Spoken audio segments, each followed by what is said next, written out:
Alright guys, just playing. Alright, so at this point in time, I'm going to be installing the actual graphics card here. One second. The Fury X. And I need to uninstall. And I'm actually going to try and open this up while it's running.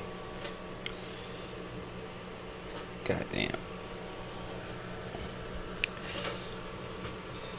Alright, there we go.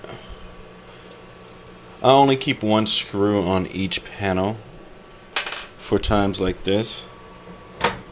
This is a 240 millimeter fan, I do believe, or 280, something extravagant. Alright, but that's my build right there. If there's one thing I really don't like about my build, it's the cabling, the tubing for my water cooler. I really don't like that look. It's shiny and it's black. But those are my two Sapphire 280s. Not 280Xs, but just regular 280s. And yeah, this is the installation process.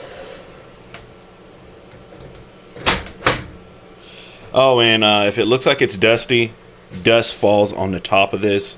I do dust out my machine every 3 to 4 weeks. So I don't want to hear no shit. But we'll be back as soon as I'm done.